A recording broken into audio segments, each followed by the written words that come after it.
So what usually happens when we try to connect with someone? Well, we tend to agree with everything, maybe we nod along and we keep our opinions to ourselves. But instead of making people like us more, it actually pushes them away. Here's what's happening. When you never share your real opinions, people can't figure you out. They don't know what you stand for, and that makes them uncomfortable.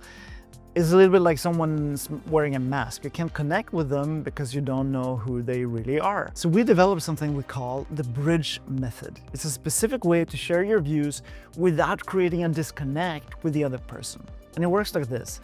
First, you give a personal justification, then you share your view, and finally, you show empathy for their view. Let me show you what I mean.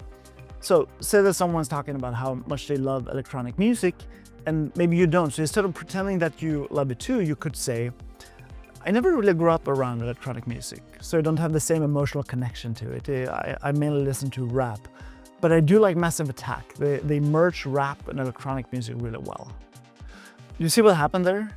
You explain why you're not into electronic music, not because it's bad, but because of your personal experience. No one can argue with that. And then you shared what you actually like. And then you found common ground by mentioning Massive Attack. So the personal justification is key here. When you share your experience, instead of trying to convince someone logically, it's completely disarming. You're not saying electronic music is bad, you're just saying it wasn't part of your life growing up. That's just a fact about you.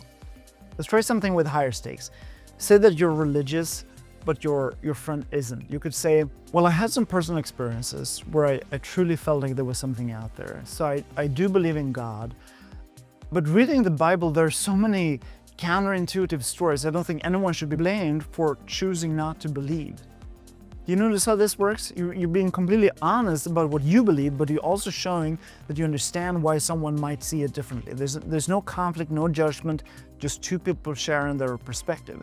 And this is what makes you likable. Not agreeing with everything, but genuinely respect yourself and respecting other people's views. So now people know where they stand with you. They trust you because you're real, and they feel safe sharing their opinions because they know you won't judge them. The mistake people make here is thinking they have to choose between being honest and being liked. But with the bridge method, you get both. You show your personality, your values, what makes you unique, and you do it in a way that brings people closer instead of pushing them away. If you're serious about improving your people skills and are tired of generic advice like just be yourself that sounds good but makes things more confusing, join us in a training on the link below where I go much deeper into what I talked about here.